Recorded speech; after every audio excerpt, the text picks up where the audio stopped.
I wanted to build a company with no employees, no office, no managers, no payroll meetings, no awkward video calls where 10 people spend an hour discussing something that could have been written in one message. Just me, a laptop, and a collection of AI systems working almost around the clock. At first, the idea sounded almost unfair. I imagined waking up and discovering that customers had received answers while I was asleep. Orders had been processed, reports had been created, advertisements had been tested, complaints had been sorted, social media posts had been published. Every repetitive task that normally required a team would move quietly through an automated system. In my head, I was not building a small business. I was building a digital machine, a company that could serve hundreds, maybe thousands of customers without hiring a single full-time employee. It sounded lean, modern, and scalable. Then I opened a spreadsheet. That was the moment the fantasy became a business. The first line was product development. Even a simple service needed a website, payment system, customer dashboard, database, integrations, and enough testing to make sure the whole thing did not collapse when real customers arrived. Then came the AI subscriptions. One tool for writing, another for support, another for automation, another for analytics. More tools for voice, images, security, and monitoring. Each subscription looked small by itself. Together, they became a permanent monthly payroll made of software. Then came cloud servers. At first, server costs looked harmless, but every request used computing power. Every generated report, uploaded file, automated message, and stored account added another expense. If the company grew, those costs would grow with it. Success would not remove them. Success would multiply them. Advertising was worse. I could build the best automated service in the world, but nobody would buy it if nobody knew it existed. That meant paying for search ads, social campaigns, landing pages, videos, email tools, and constant experiments that might produce nothing. I could spend $2,500 attracting visitors and still discover that almost none of them were willing to subscribe. Then there was the boring money. Legal registration, contracts, accounting, taxes, payment processing, refunds. Cybersecurity, data protection, business insurance, backup systems, emergency technical support. None of these expenses made the product more exciting, but ignoring one of them could destroy the company. Finally, I added the number I had been avoiding: reserve cash. If I wanted a serious chance of surviving, I needed enough money to cover 12 to 18 months of expenses. Not because I expected to fail, but because customers rarely arrive on the schedule written in a business plan. Some months would be strong, others would be almost silent. Advertising could stop working, a platform could raise its prices, a payment provider could freeze funds, a software error could trigger refunds at exactly the worst time. By the time I finished the spreadsheet, the company with no employees no longer looked cheap. It looked hungry.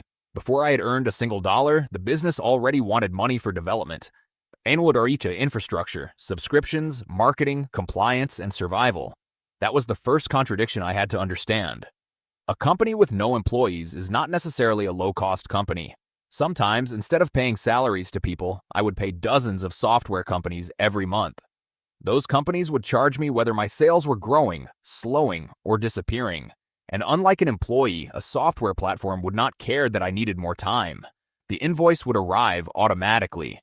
But I was beginning to understand the real challenge. The challenge was not creating a company that could operate without employees. The challenge was creating one that could survive long enough to become profitable. The spreadsheet told me how much time I had. It did not tell me what to sell. That was the next problem. Almost every idea looked attractive in one sentence. An AI company for lawyers, restaurants, or real estate agents. One system that created content, answered customers, analyzed data, and somehow did everything for everyone. The broader the idea became, the more impressive and less useful it sounded. I learned that an automated company still needed one customer with a specific problem. AI was not the business. It was only the machinery behind it. So I chose one narrow offer. I would build a service that managed social media accounts for local businesses. A customer would connect their accounts and select a plan. My system would create posts, schedule content, track engagement, and send a monthly report. The work repeated every week. Repetition meant automation, and automation meant scale. I imagined myself as Ethan in Denver, selling the service to gyms, dentists, restaurants, and property companies. I did not want an agency with 20 employees. I wanted one machine that could manage hundreds of accounts. The customer would see one clean dashboard, Behind it, several AI agents would divide the work. One agent would study the business and create a content plan. Another would write posts. Another would generate images. Another would schedule everything. A support agent would answer common questions, while an analytics agent would measure results. To the customer, it was one product. To me, it was a chain of automated decisions. That sounded efficient, but efficiency created a new risk. Every agent could make a mistake. A writing agent could invent a discount. An image tool could produce something embarrassing. A scheduler could publish a cheerful promotion during a local tragedy. Automation did not eliminate responsibility. It concentrated responsibility in me. I needed approval rules, banned topics, quality checks, backups, and a way for customers to pause everything instantly. More independence required stricter limits. Then I reached the pricing question. My first instinct was to charge as little as possible. Maybe $49 for basic, $99 for a larger plan, and $199 for premium automation. But cheap pricing created an uncomfortable equation. Suppose the basic customer paid $49. Processing took a share. AI, storage, scheduling, and support consumed more. Advertising might cost $75 to acquire that customer. If they canceled after 1 month, I could lose money even though I had made a sale. Revenue would appear on the dashboard. Cash would leave the bank account. That was my second contradiction. A growing subscriber count did not automatically mean a healthy company. The business worked only if customers stayed long enough to repay what it cost to win and serve them.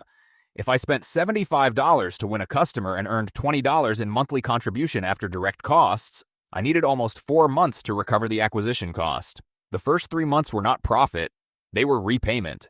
If the average customer canceled in month 3, my subscription company was a machine that converted advertising money into temporary users. That changed how I saw retention. I had assumed the main challenge was finding customers. Now I understood that keeping them mattered more. A customer would not stay because I used advanced AI. They would stay because the service saved time, produced useful content, and required almost no effort. The technology could impress them once. The result had to impress them every month. So I redesigned the offer around retention. The basic plan would solve one problem consistently. Premium plans would add faster production, more channels, deeper analytics, and automated responses. Extra services would increase revenue without forcing me to rebuild the company each time. The business model finally looked real, but only if the machine could keep its promises. The first serious failure happened on a Tuesday morning. I woke up to 43 customer messages. Posts had not been published. Dashboards were loading slowly. 2 clients had been charged twice, and 1 restaurant had received an automated reply that made no sense. My company had no employees. It still had a crisis. For the first few minutes, I stared at the screen and waited for the system to recover. I had built automation, so I expected automation to fix itself. It did not. One cloud service was experiencing an outage. That failure stopped the scheduling tool. The scheduling tool triggered errors in the customer dashboard. The dashboard errors caused support requests. The support agent then gave customers outdated information because it could not see the real status of their accounts. One broken link had pulled the whole chain apart. That was when I understood the weakness inside an automated company. The system was scalable because every tool was connected. The system was fragile for exactly the same reason. I spent the morning pausing campaigns, refunding duplicate payments, writing apologies, and manually checking every account. By lunchtime, I had lost revenue and something harder to replace: trust. Customers did not care that the outage belonged to a third-party provider. They had paid me. To them, it was my failure. I added backup services, monitoring alerts, emergency controls, and a status page. Each improvement made the company safer. Each improvement also increased expenses. The cheap automated business kept becoming more expensive as I made it reliable. Then the software companies changed their prices. One AI provider raised its rate. Another limited my plan. A third moved a basic feature into a premium tier. I had built my margins using yesterday's prices. Now those prices were moving without my permission. Absorb the increases and profit would shrink. Raise prices too quickly and customers could leave. I was not only selling a service, I was renting the machinery that produced it. That was the third contradiction. I owned the company, but I did not fully control the business. Cloud providers controlled my servers. Payment companies controlled my cash. Social platforms controlled customer access. AI providers controlled production costs. Any one of them could change a rule and rewrite my economics overnight. The risks became more serious as the customer list grew. A cyber attack could expose data. A stolen account could publish harmful content. A payment dispute could freeze cash. New rules could restrict data use. One bad contract could make me responsible for a loss far larger than the fee I had collected. At first, I thought the absence of employees removed complexity. In reality, it replaced people problems with system problems. Employees can make mistakes, become sick, quit, or need training. Automated tools can fail simultaneously, silently, and at enormous scale. One employee might send the wrong message to one customer. One faulty automation could send it to 500. That forced me to build the company differently. Every action needed a limit. Large campaigns required approval. Refunds above a certain amount were flagged. Content involving legal, medical, or financial claims could not be published automatically. Customer data was separated, encrypted, and backed up. I also created a manual mode. It felt strange to build manual controls inside a company designed to eliminate manual work. But the purpose of automation was not to remove me completely. It was to make my attention more valuable. I did not need to write every post or answer every question. I needed to watch the numbers, improve the product, handle unusual problems, and step in when the machine reached the edge of what it understood. The company was becoming less like a robot and more like an aircraft. Most of the flight could be automated, but someone still had to sit in the cockpit. Once the system became stable, the business started growing. At first, the numbers looked exciting. 10 customers became 30, 30 became 80. Monthly revenue climbed so quickly that I began checking the dashboard several times a day. New customers signed up without speaking to me. Payment links worked, content plans appeared, reports arrived at the end of the month. From the outside, it looked almost effortless. But when I compared revenue with the money left in the bank, the story changed. Every new customer increased income. Every new customer also increased usage. More generated posts meant more AI fees. More images meant more processing costs. More accounts meant more storage, more monitoring, and more failure points. I had assumed scale would make each customer cheaper to serve. Some costs stayed almost fixed. My legal setup, accounting software, monitoring tools, and core automation systems did not double when the customer count doubled. But other costs followed every customer. If one account generated $149 in monthly revenue and cost $55 in AI usage, payment fees, storage, and support, then the contribution was $94. That sounded healthy, but it was not profit yet. From that $94, I still had to pay for advertising, software subscriptions, legal support, taxes, failed payments, refunds, and the reserve needed to survive the next problem. I began separating every number. Revenue was what customers paid. Gross profit was what remained after the direct cost of serving them. Operating profit was what remained after running the company. Cash flow was what actually entered and left the bank account. A customer could pay for 1 year in advance and make cash flow look strong, even though I still owed them 12 months of service. Another customer could generate accounting revenue while their payment was delayed or disputed. A profitable month on the dashboard could still become a dangerous month in the bank. That was the fourth contradiction. The company could be profitable on paper and still run out of cash. So I stopped asking only, how many customers do I have? I started asking better questions. How much did it cost to acquire each one? How long did they stay? How much support did they need? Which plan created the highest margin? Which customers produced the most complaints? The cheapest plan attracted the most people, but many canceled quickly and asked for constant help. The premium plan attracted fewer customers, yet they stayed longer and used features with better margins.